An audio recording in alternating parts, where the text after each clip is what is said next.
atong mensahe kita na karon sa kabuntagon pagayos kita may tuod hindi kita tawag ang susi sa espirituhanon nga pagtuo. Now, unsaon man una how to grow spiritually. Unsaon man sa pagtuo diyan sa espirituhanong kinabuhi. Ingon pa, one must have eternal life. Aron ikaw mutubo diya sa ibang espirituhanong kinabuhi, dapat makabagon unang ikaw o kinabuhi walay katapusan. Sama sa ingon kanina. Pag-isip ng spiritual growth, hindi siya para sa mga unbelievers, non-believers, kundi para sa mga Kristohanon, kapatunan nila sa Kristo, diya sa lang kinabuhi. In 1 John 5:11-12, ingon, and this is the testimony that God has given us eternal life, and this life is in His Son. He who has the Son has life.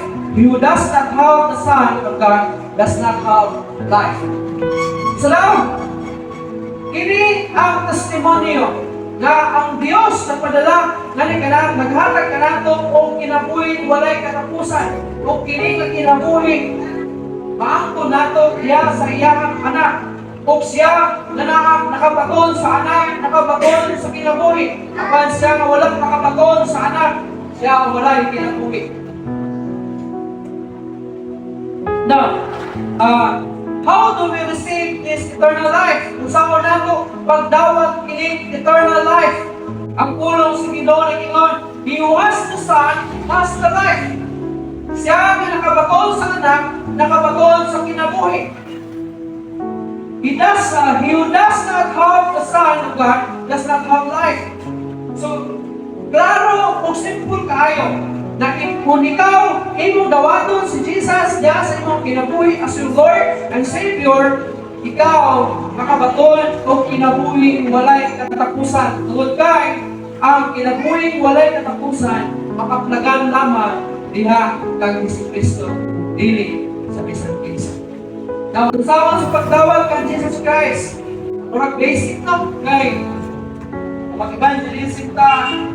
Ang una nato i-share sa pagdawat ng Jesus Christ, ang una nato i-introduce is si Jesus Christ, sa pagdawat si Jesus Christ ang kinabuhi. Pero, hindi mo importante sa Kristohanon. Kaya minsan kung dugay na kang nagapangalaga sa Ginoo, dugay na kang nagasimba sa Ginoo, kung wala Jesus, ang imong kinabuhi, kung wala hindi mo masinapin si Jesus Kristo sa imong kinabuhi, hindi kita tutubo.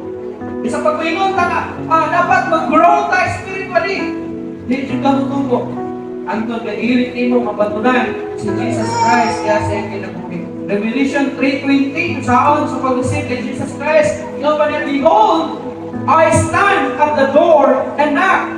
If anyone hears my voice and opens the door, I will come in with and dine with him and he with me. Tanawa, nagatindog ako, nagatugtog niya sa puntahan o sa isang isa na makaluwaw sa akong tingog. Siya mag-abli sa puntahan o ako, musulod niya kaniya o makisalo na ng kaniya o siya uban usang anak ko. Mga kaigsunan ko niya sa Ginoo. Si Jesus Christ nagatugtog sa atong ang mga puntahan. Ikaw karon kung wala pa si Jesus niya sa imong kinabuhi. Si Jesus Christ nagatugtog niya sa imong kasing o nagpaamon na imuha siyang ablihan diya sa imong kinabuhi. Sa unsang pamaagi, si Jesus nagagamit siya o mga events sa ato ang mga kinabuhi para ma-encounter nato si Jesus Christ sa atong kinabuhi. Ako, isa sa mga events na ako ang apilan sa una sa pagkakot ko isang youth ka. Kanang youth rally karon, wala sa una ng youth fellowship. So sa ipupi pa ko sa evangelical ko na young people. Andito sa youth camp, ito na ako na sinabi si Jesus Christ sa akin. Maybe some of you susama ni ng mga encounter. sama ani nga mga event ang gigamit para ma-encounter ninyo si Jesus Christ inyong kinabuhi. Or maybe some of you invite na maadto nito sa inyo o diri sa inyo. And then diri sa inyo ngailan si Jesus Christ inyong kinabuhi. And maybe some of you invite sa usa ka Bible study. For example, ay inyo mga life group. Mana ang challenge na ko sa life group. Dili lang sa leaders, kundi sa mga ka-life group members dito. Ako mahimo every meet up ninyo, mag-invite mo o mga friends ninyo, mga non-believer, na wala ikot paka-experience ng Iso Cristo sa sila kinabuhi. Kaya basit maluwas na sila through sa inyong life group. Kaya kung mag-invite ka ng non-believer, mana ka na sa gawa, sabihin ka nga, brad, sis, sumpa ka, ito sa inyo, pinangatong mo. Ha? Kaya, abo, ano pala, kanang balibuan sila ani sa bahay. Pero pag tingnan nito nga, sumata, asa tingnan na sila sa Diyo ko. Gusto na siya, Christian, born again, at same ito. California ko, Dili na siya. Pero kung invite nito na siya sa ibang life group, ha? Basta posible yung nalibuyo siya.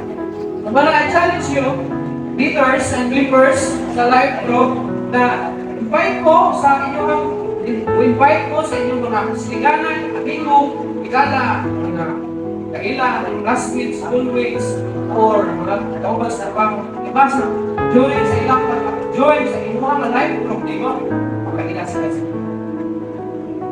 And maybe some of you naluwas sa nailaing ng mga event. Si Dexter, naluwas siya during sa crusade. Dila.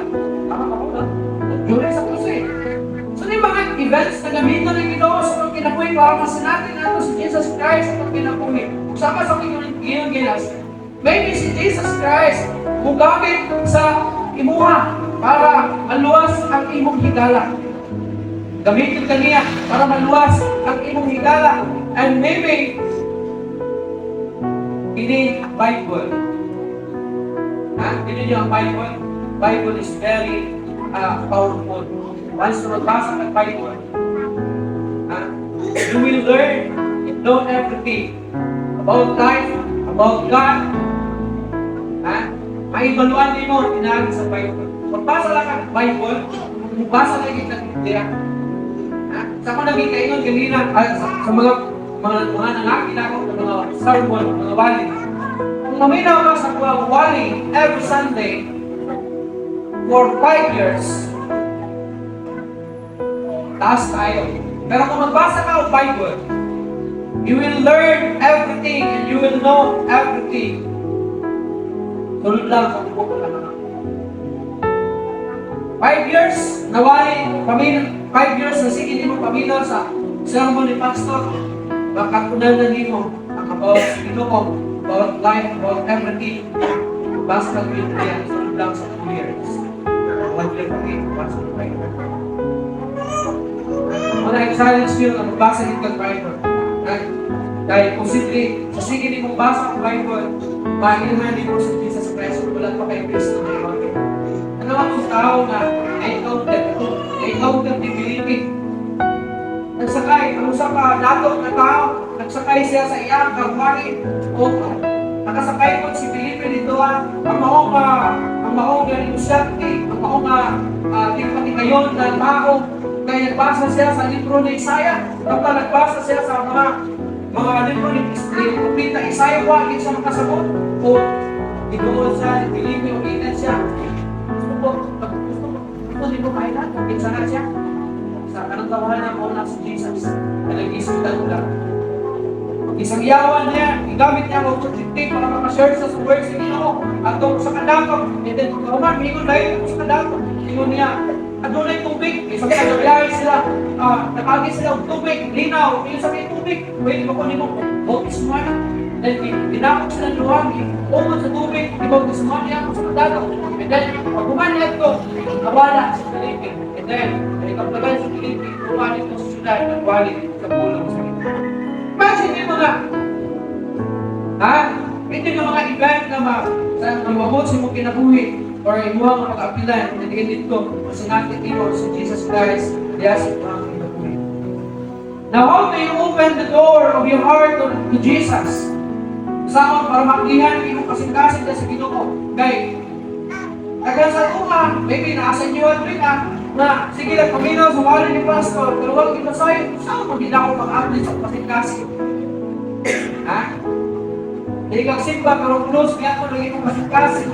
So, word sa Ginoo, sa bilang imong imuman, listen to God's word. Pinawa ang pulo sa Ginoo. Ikaw pa ang 1 Corinthians 5:15, and He died for all, that those who live should live no longer for themselves, but for Him who died for them and rose again. Sa daw, siya matay alang sa tanan. O gantong nabuhi niya kaniya, hilig na magkinabuhi para sa iyong kagalingon. Ang dilig alang na kaniya na namatay kung laban na nauutosan. Ang di mo sakton ang prinsipyo sa kaluwasan, once na naluwas ka, once na nakailangan ka sa Ginoo na sa iyong kinabuhi, walang nakay katungod sa iyong kagalingon. Ano pasabot, anak? Wala na kay katuhon sa imong kagalingan. Kung baga, ang imong rights, wala na. Kundi ang may katuhon na sa imo, ha? Kasi ang Diyos na nagpakamatay sa imo, ang Diyos na nagluwas sa imo. Kanulan ako nang ibalik-balik. Every time na ang Israel, mahimong ulikon sa nason sa Babylon, sa Egypto, sa uban pa ng mga nason, consider sila na mga ginatawag natin na mga slaves. Sa diya ka na maulipon sila sa usa ka nason. Pag mayroon kang slaves, kini na mga tao, wala na sila yung rights. Kawas lang, kung tubutan sila, huwimo. Pero wala sila yung rights ng bukod, kadili tinugutan sa ilahang nagulipon sa ilahang. Ha? Wala sila yung katungod. That's why, ang ingon dariya, para ma-apply ang imong kasing paminaw sa pulo sa Ginoo. Now, Jesus died for you to redeem you from your sins. And then, Jesus rose from the dead to give you eternal life. So, sa imong buhaton, para ma-applyan ang imong kasing-kasing, kailangan mag-imong kaong decision sa imong kinabuhi. O sa nga decision, imong imuwan sa imong kinabuhi. Una, turn away and leave your sins. O sa daw, talikod, yay, ang imong mga sala. Talintik ang imong mga sala. And then surrender your whole life to Jesus.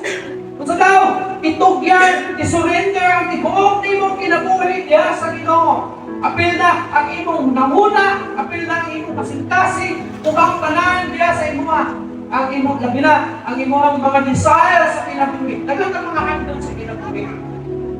Wala ba ka ng himong Kristohan? Puno ka ambisyon, puno ka handog sa kinabuhi, na someday, kinani. Pero sa diya ka nangalagay ka sa Ginoo, nakakagyan ko na siya. Pero, dapat nakasandig yan sa Ginoo. Nakatutugod din sa Ginoo, then kung hindi itugod sa Ginoo, then sa tamang Ginoo. So now, turn away and leave your sins. Biya na sa magpakasala, kaligti ang ibang mga sala. Puput ka, musunod si Ginoo.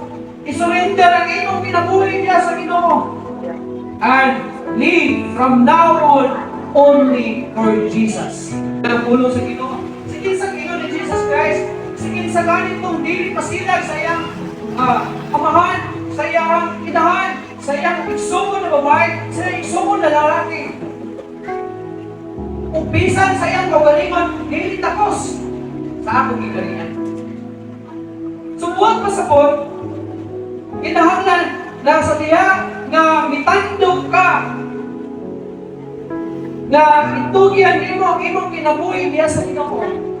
Dapat masaktan nimo ang kanang kinabuhi nag-exist. Dili para sa imong kagalingon, kundi para sa pag-alaga sa Ginoo. Kailan mo Pablo, Paul of Tarsus, karon na Kristohano. Pero sabi ninyo, kahit nung magluluto si Saulo, tungkol kaya doon na si pagsabot, bakit sa kang Jesus Christ? Kristohano na daan siya. Jesus Christ. Pero iyang ginalutos, si Jesus Christ si Paul, si Saulo, pero nagalutos siya sa mga followers ni Jesus Christ. Pero may knowledge siya about God. Nagtrabaho siya sa korte. Iyon na usa ka Sanhedrin. Ng mga order, wara, simple nga na gikan sa court sa Sanhedrin. Tungod kay Sanhedrin siya ang nag-implement sa maong order gikan sa court kung iya implement dito sa tao lagi pakanaugan sa maong wara kinala. So isa sa mga ginagupod niya mga followers of Jesus Christ. Ang pinakadoon na iyang napapatay itong panahon na si Stephen, isa sa pito kadikon, ang ulos walang espiritu, iyang ipabato kung hanggang nila matay. Then pagkatapos pagpagin sa bumuno, itahasan siya ng magdala, kung lutuson ang mga kasuhan niya kapot sa Damascus. So pag umiato sa Damascus, may dala, kay na-encounter niya ang Ginoo sa dalan kapot sa Damascus. Pero siya ang prominente na tao na makaingon na religyoso na tao. Pero wala siya makailang ng Jesus Christ ang mga Ginoo. So sa diyaman na-encounter niya si Jesus Christ.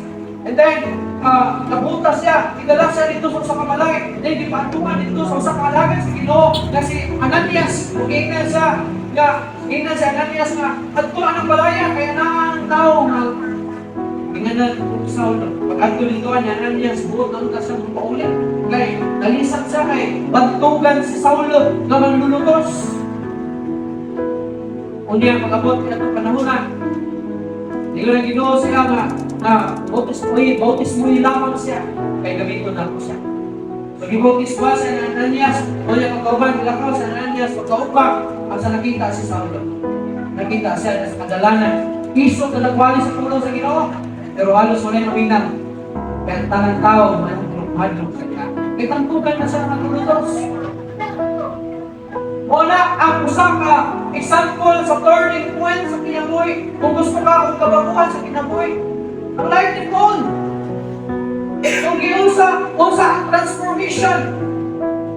Giusa pag-usap, kung nausa sa pag-usap sa diha na nagdakpan sa Ginoo, 100% nag-turn in siya. Ibiyaan niya ang iyahang pahintanga. Siguro matawag na ito, power. Kasi power tungkol ka sa Sanhedrin siya. Leader siya sa tig-implementa sa mga ginagawag na ito ng mga tig-pahangkang o silo. Tig-padala o mga wama. Siya ang nagkapangulo ng magluto sa mga Kristuhanon. Pero ang turning point, siya ang kinabuhin sa diyan, na-encounter niya ang Ginoo, ibiyaan niya ang tanan. Wala kung ikaw na-experience niyo si Jesus Christ sa iyong kinabuhi, buon sa Ginoo, nga doon na kay turning point sa iyong kinabuhi. Kasukat na mailhan niyo si Jesus Christ sa iyong kinabuhi. Kana ang kinabuhi, dili ng ibuha, kundi kana ang kinabuhi. Ikinabuhi para lang yun sa Ginoo. Dili na para sa iyong kinabuhi. Sa iyong ni Paul, ginansan ako, uban ni Kristo dito sa cross at namatay. O nabanhaw sa ako, uban ni Kristo. O ang nabuhin na liganap, dili na ako, kung dili sa Kristo na. Tanawa, si Paul mismo nag-iwan na lang. Ito, makakal na si Paul, pero basahan mo diyan, wala kayo makita nga life ni Paul, wala sa Bible na nag-sukap sa ako na patayo ng istorya sa kinabuhi ni Paul. Now, in other words, apilihan niyo ang imong kasing-kasing diha sa Kristo Kristo. Inaagin sa pagtalikod sa tanan imong mga sala, kung imuunin mo nga si Kristo, na imong Diyos niya sa imong kinabuhi, kung di mo ka nang buhaton, si Jesus Christ susunod niya sa imong kasing-kasing. Samtang ikaw magadawat ka niya, ikaw mo sa makaangkol na imong pray mo like the Word of God enables us to know that we have eternal life. Basta nagduha-duha mo, luwas ba ko?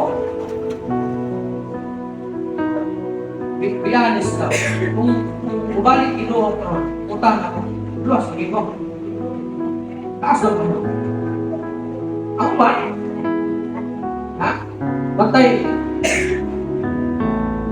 Pag unang tsuro niya, kung kahakaroon bantay, ikaw mismo kailanganin makapagpabilit ka.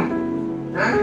Dapat masaya ni mo, tuhan ni mo nga, maluwas ka, na inibali sa Ginoo, ukuyog ka sa Ginoo, ayaw yung subot. Ha? Ayaw yung subot na, pagbali sa Ginoo, hindi ka kauban, o iniktiyo sa kumpita, wala kayo matubog na kumpita ng Ginoo. No, Ginoo pa rin, ang pulong sa Ginoo, makahimo ka nimo, aron masayran nimo, na ikaw nakapatunaw, kinabuhing walay katapusan. 1 John 5:13 nag-ingon, "These things I have written to you, who have believed in the name of the Son of God, that you may know that you have eternal life, and that you may continue to believe in the name of the Son of God." Subot pa sabot, kung ikaw nagtumo kang Jesus Christ, diya sa imong kinabuhi, ingon nga imo ang Ginoo manluluwas, usa ka kasiguruhan na ikaw nakapatunan o kinabuhi walay katapusan. Mamatay ka man karon, o maaptan ka man sa pagbalik sa Ginoo, wala kay dapat kamalakpan. Now, the Word of God is given to us so that you may know that you have eternal life. O napakasagin sa pulong sa Ginoo para mapasaylan din mo na ikaw nakapatunan ang kinabuhing walay katapusan. A Christian must know that he has eternal life. Ikaw ang Kristohanon, dapat sayron din mo na ikaw adunay kinabuhing walay katapusan. Tungod kay, kung ikaw wala kasayon, na ikaw adunay kinabuhing walay katapusan, wala siguro nimo maangkot si Jesus Christ. Managwa ka sa iyo. Ikaduha, this eternal life in us must grow. So daw, kini na eternal na kinabuhi, kani nga kanato, kinahanglan ka mo. Now, it is the nature of life to grow. Dili makamani ka. Dili magbuka tawa. Dili magbuka kuan bato, ay bato. Ang batong tubo ba yan ha? Ang bato nga patay. Di kinakutubo. Di mo tuon siguro na kinutubo. Ha? Tao ka. Kung Kristohanon ka, dapat kutubo ka. It is the nature of life to grow. Ha? Bakit nakabata dito na pagkatao niya kay 10 inches or 20 inches niya katasuan. Pagkabot niya pa niya kay 20 inches ng yapon. Ha? Malipay ka? Niya pagkabot niya ko 5 anyos kay 20 inches ng yapon sa katasuan. Matay.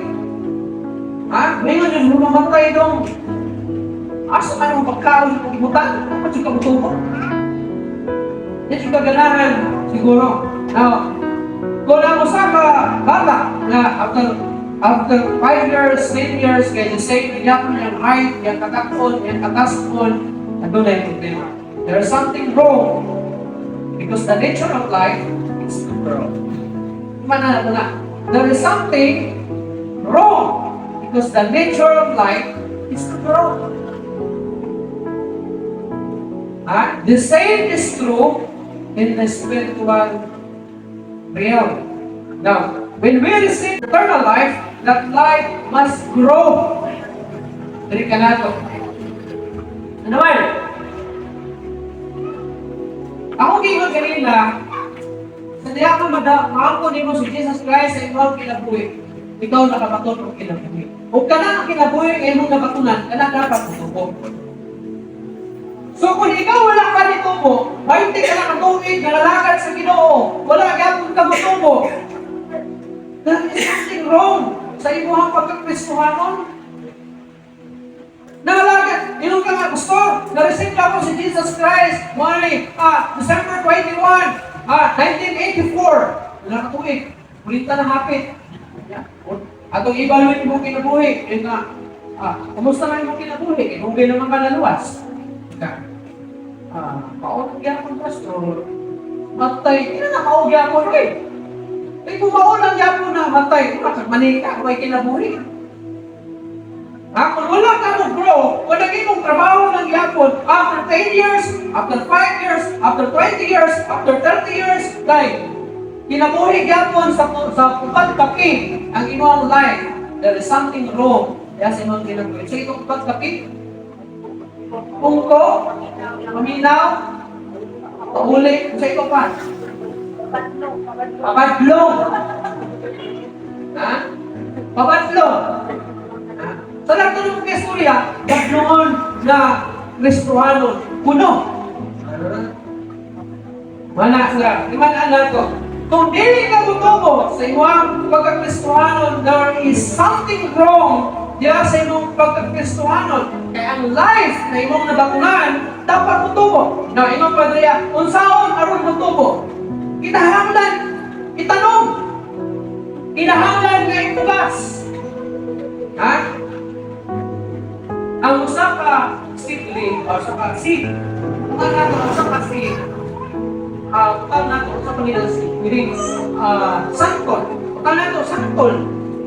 Ang usa ka liso sa sangkol, pag imo nang buhaon, pwede mo upo, tangan mo yan sa usa ka dalan, kapunganan, di ginakutubo.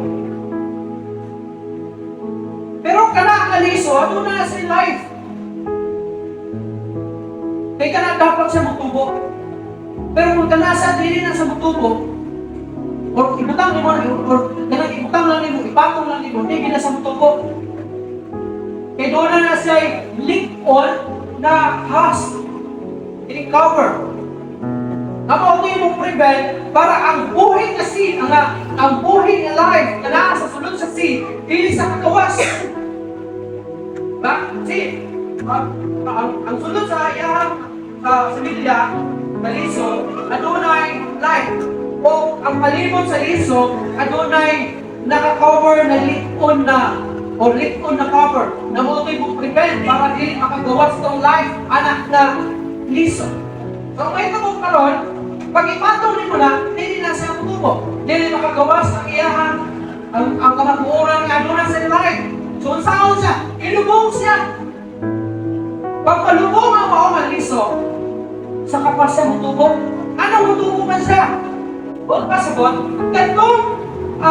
katong seed, itong liso, kinahanglan to siyang pagyon.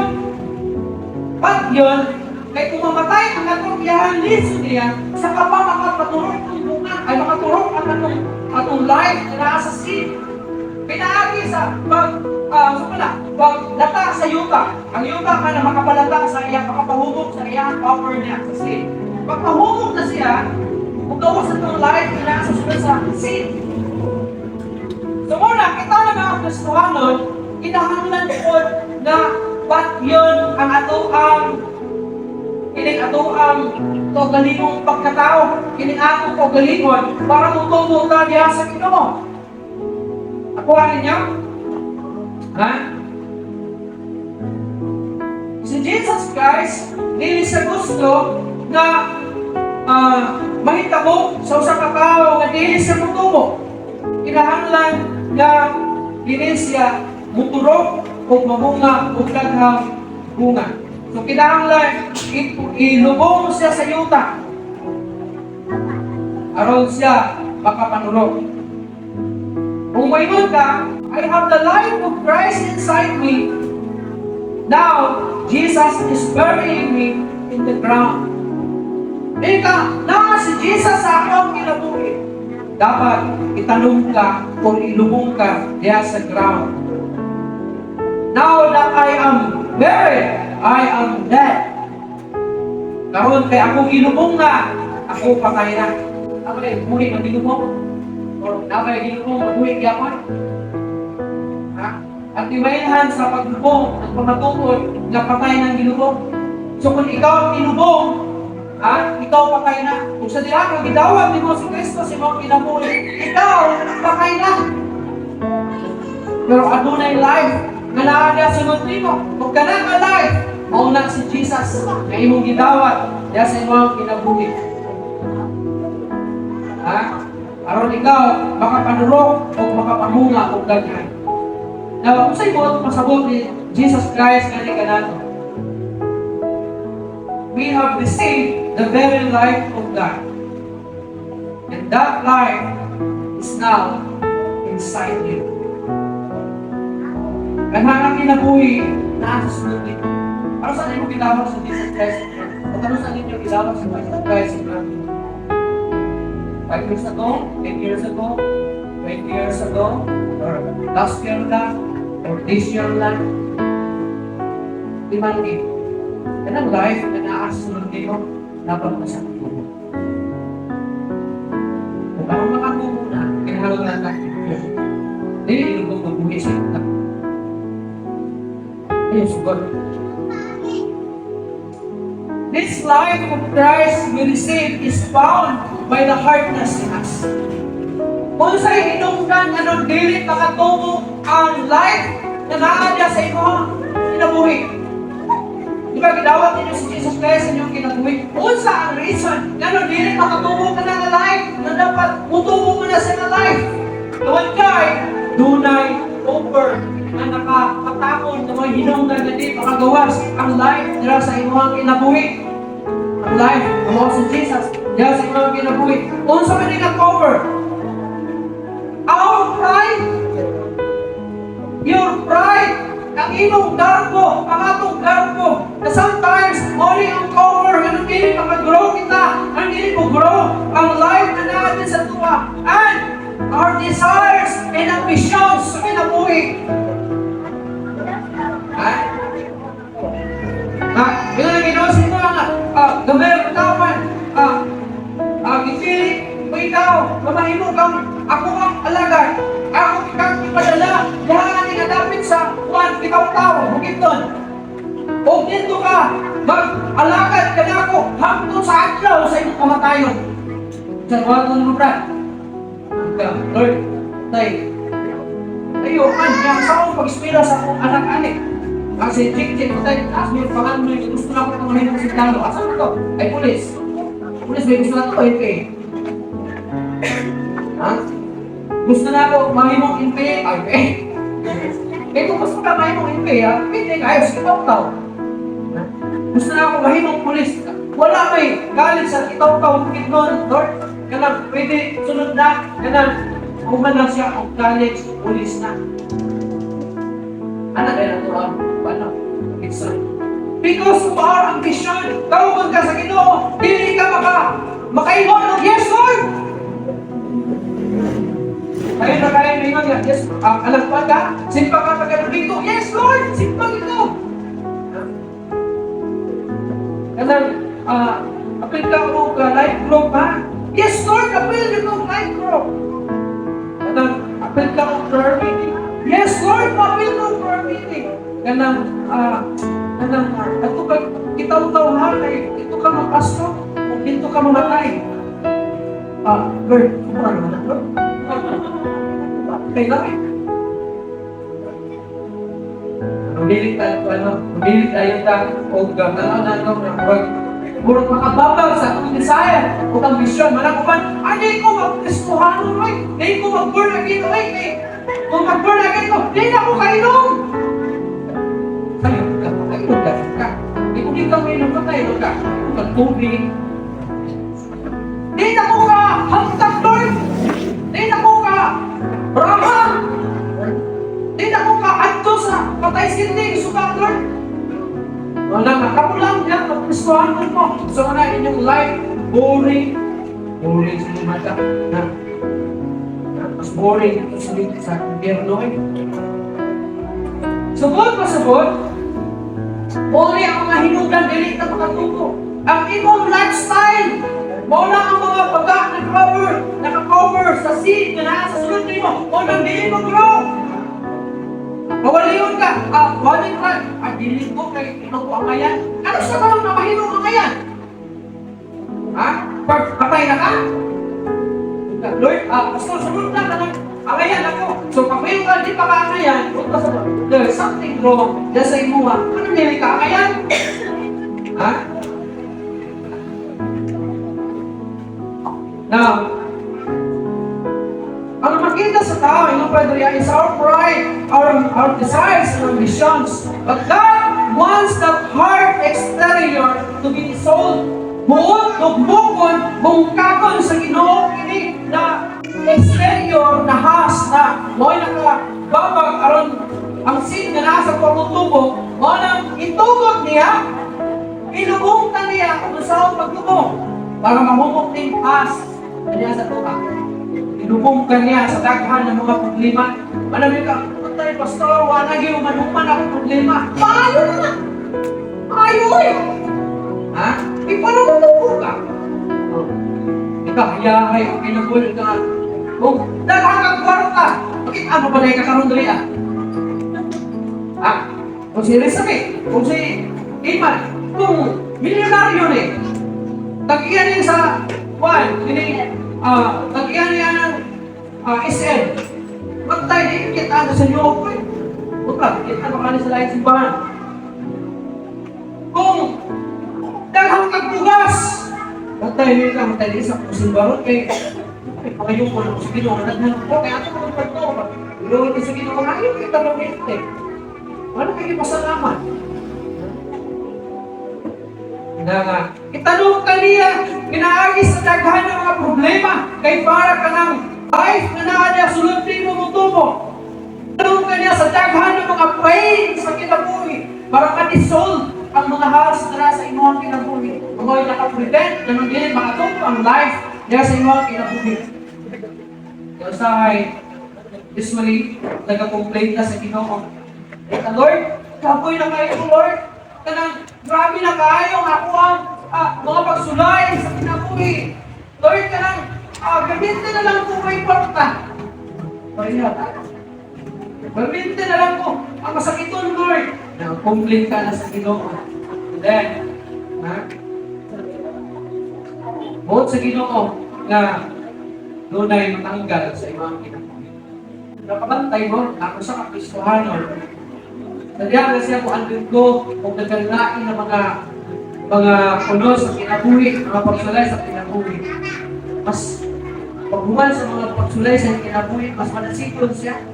Mas ma-appreciate niya ang maayos sa Ginoo. Kung mo na ang purpose sa Ginoo, lubong ka niya sa mga pagsulay. Para madasig ka, para mulahutay ka, para kailang madasigon ka sa kalagan. Sa inyo ni James, ihatag ang mga pagsulay aron mahigog kang malakay.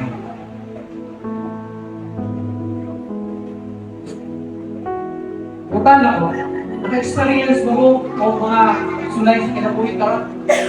Are you persecuted? Persecuted naman sa mga problema, pagsulay. Mga kaaway, sino yung kaaway mo nila? Silingan Marigo. Kaya kahira din mo silingan. Nakapuning disyusa.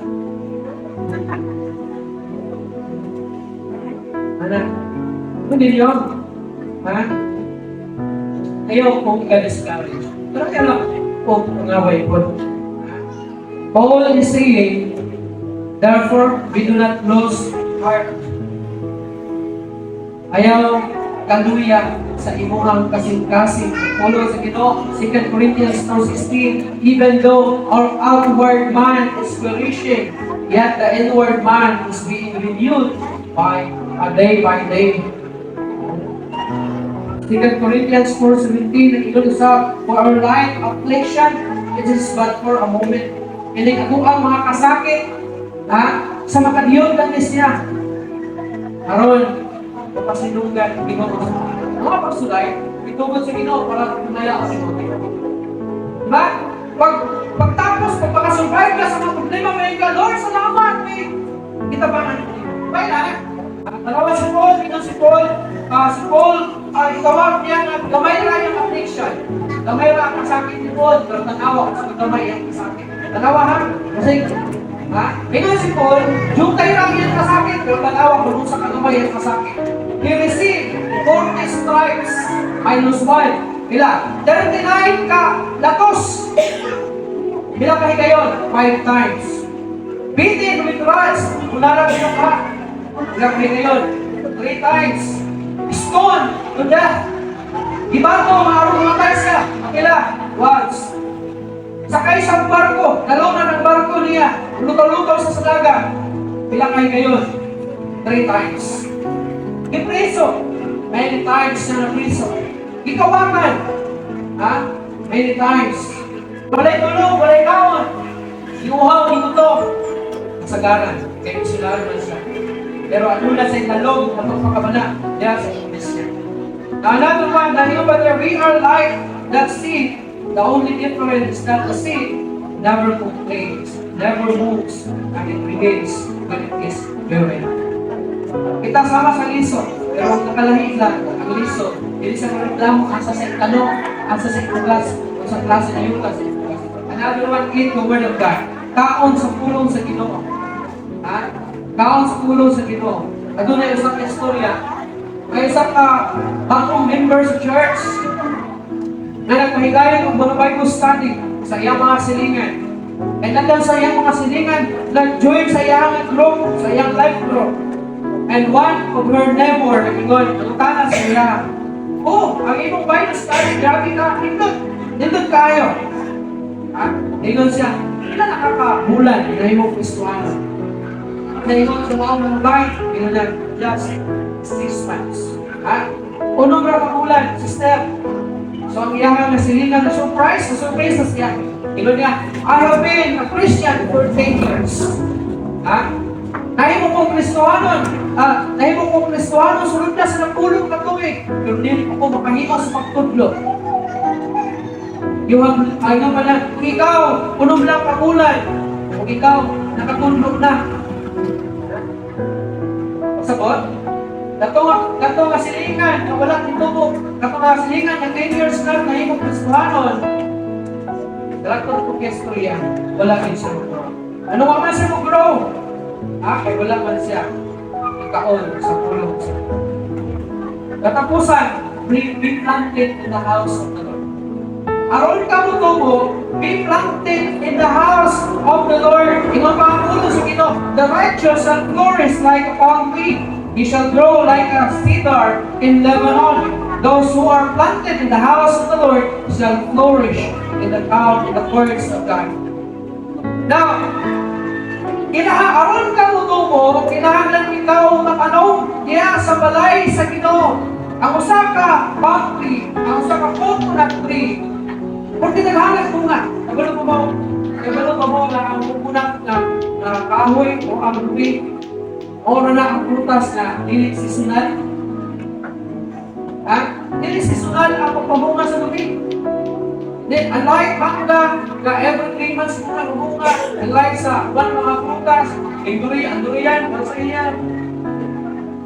Pero ang lubi, isang karito, di mo nagbuwangalan, ang pinupo, sige nagpamunga, kami sa una, sige nagpamutok, kami nagpamunga ng lubi. Sige, pamutok. Now, Kristohanon dapat inana, like a coconut tree, sama sa usang coconut tree, na sige pamunga, walay hulog pagpamunga. O like sa cedar, diya sa Lebanon, na, kung daw, hilabihan ka dako. Ang cedar, kung sa ato sa karon, wala mga yakal, pero cedar sila, dako na sa kahoy. And those who are planted in the house of the Lord shall flourish. Ang itanong diya sa balay sa Ginoo siya ang puso butubo. Now the palm tree refers to righteousness. Kita, kinahanglan pag kinabuhi kita na mataron, aron kita mahunga o daghan. Kung kita butubo, sama ka dako sa cedar sa Lebanon. O kita mahimong matarong diya sa Ginoo. Pinaagi kung yung padringa, we become righteous not by our good works or ability. We become righteous kung kaya ang Ginoo naghimo ka natong matarong. The moment na imong gawato si Kristo, yan sinong kinabuhi, ingon kay imong manluluwas, you also receive the righteousness of Jesus Christ. Now when the Father looks at you, hindi na niya makita ang imuhang pagka makasasala pareha kaniadto. Apan ang usa ka tao maging makakatarong sa Ginoo na makita. Buot sa Ginoo na ikaw mamunga ug daghan ng mga bunga sama sa coconut tree. Now, do you want to be a very fruitful, strong Christian? Gusto ba nimo nga ikaw grabe makapamunga ug lipon ng Kristohanon? You must be planted in the house of of the Lord. Ha? Kinahanglan. Wala yung tubo kung may kaan. Nawag naman ako sa Kristo. Di ako musimba. Di ako mangalagad sa Ginoo. You will not grow. Kinahanglan nyo itanong sa balay sa Ginoo. Kinahanglan ka magpasakop sa iglesia para ikaw mutubo. Now, huwag kang mutubo. Remember, God is committed to make you grow. The Bible does not say, or does not say, be planted in any location. But the Bible specifies that we must be planted in the house of the Lord. Nakapil ka sa balay lang pa, hindi nyo ka matuto. Kaya ang Biblia na Kimon, ang ginagalan din mong itanong, kaya sa balay sa Ginoo. And this is very important. Ang ano man, isang magpasakot ka, magpamimber ka sa usa ka iglesia, isang mag-committed ka, na congregation, but if it is not the house of the Lord, diligan ka matuto. You will not be strong as Nara and fruitful as palm tree. Kung ang kinuhang itanungan na balay, kay dili balay sa Ginoo. So, aron ka muluto, you must be planted in the house of the Lord. Now, how do you know that the local church where you belong is the house of the Lord? Kung saan, aron may baluan din mo, na ang lugar na iglesia, na din asa ka nagpasakop is balay sa Ginoo. Una, Jesus is the Lord. Yan ang balay. Pasabot, dili si pastor, dili ang asawa ni pastor, dili ang deacons or board of deacons, dili ang elders, dili ang Ginoo. So may kimainan na ang balay na kanap ko yun, na balay na imuli pasakupan is balay sa Ginoo. Walang ginasunod na raka. Now, number one, Jesus is alive. Kung si Kristo buhi anak nga balay, kana nga simbahan balay sa Ginoo. This is the second characteristics of the house of the Lord, that Jesus is alive or living in that house. Kung si Kristo buhi anak nga iglesia, kung nagpuyo anak nga iglesia, kana nga balay is balay sa Ginoo. When Jesus is present, people see the power of God. Kung kanang simbahan is powerless, pasabot anak, that is not the house of the Lord. That's supposed to be the house of the Lord is so powerful. Tamahanan, ang iglesia, ang makapaayo sakit, kanang kaya mo ampo masakiton, kaya nga mupaamok sa ginimunyuhan. Kung sa pagyon, buhay nga iglesia is nagadagay na itaran ang hukma sa usap-usa. Ang mga members nagpakabana sa usap-usa. What else? Ang mga members na hinikugmaay sa usap-usa, ingon ng mga igsoon diya sa Ginoo. Ang mga members na suporta sa usap-usa, ingon ng mga igsoon diya sa Ginoo. Another one, this katapusan, the Word of God is supreme. This is the third characteristics of the house of the Lord. Nadigin, ang pulong sa Ginoo is mao'y supreme, mao'y labaw, anak ay iglesia. Ingon pa ang pulong sa Ginoo sa Colossians 2:8, beware lest anyone cheat you through philosophy and empty deceit, according to the tradition of man, according to the basic principle of the world, and not according to Christ. Dahil ba ng mga iglesia, dahil supreme dra, kung unsa ang majority, kung unsa kung daghan, kung asa ganahan, kung bayo sa ka iglesia sa Amerika, na para lang yun, na kung daghan ang manimbahay sa iglesia sa ginahimo. Nagpatawad sila, patay sindi kasuga, pero fellowship sila. O na sa ginahimo, ilang mga young people, ipagsunuban ng mga mungko kayo, para katong mga invite ko, tinabuli, para mabalik ang kasunod na ko. The Word of God ba ang supreme na simbahan? Dili. Ang pansimbahan, i-allow, kabisan mo, dili na mao ang mga tungkoy, masagdan na magsalina ng lalaki. Dili ba na mao ang will sa Ginoo? Ang mga babae na, o ang mga lalaki, suluban, sayan, make-upan, tagag-lipstick ang mga namin. Dili ba na mao ang will sa Ginoo? Kaya mo, karaan ang balay sa Ginoo? Respect the house of the Lord because this is the house of the Lord. And you should respect it. May balay sa Ginoo. Ang pulong sa Ginoo is very strict pag-abot sa mga worshipers nila sa Ginoo. Sa Old Testament lang nga, pag-aat ko pa dito sa holy o holy sa templo sa Ginoo. Ang pari lang sa temple sa Ginoo, doon na sila holy of holies na lugar. Then kanang lugar, only the fact that the priest lang ang musulod na. Kapag mo sa Ginoo sa priest Ginoo. Kanang na nakasalak niya katawan sa Ginoo. Dala sila mga halal dito sulungan sa parik niya sulod sa holy of holies na lugar. Pero doon na si kanila yung tanggal sa likod. Ha? Gikan dito sa congregation. Doon na siya tiniling, tiniling. Kanang sa ilong ka. Utang sa hawak daw sa likod para ang mga nasa congregation pag musulod ang pare dito na maminaw sila kung buhit ba kaya kung ang pare na musulod aning lugar nakasala sa Ginoo pumatay siya kan patron sa Ginoo o niya maka tumukuha sa lawas dili basta-basta musulod rin na kita sa namatay ko so sa Ginoo pero kung bising na sa hawak para matuwa minatay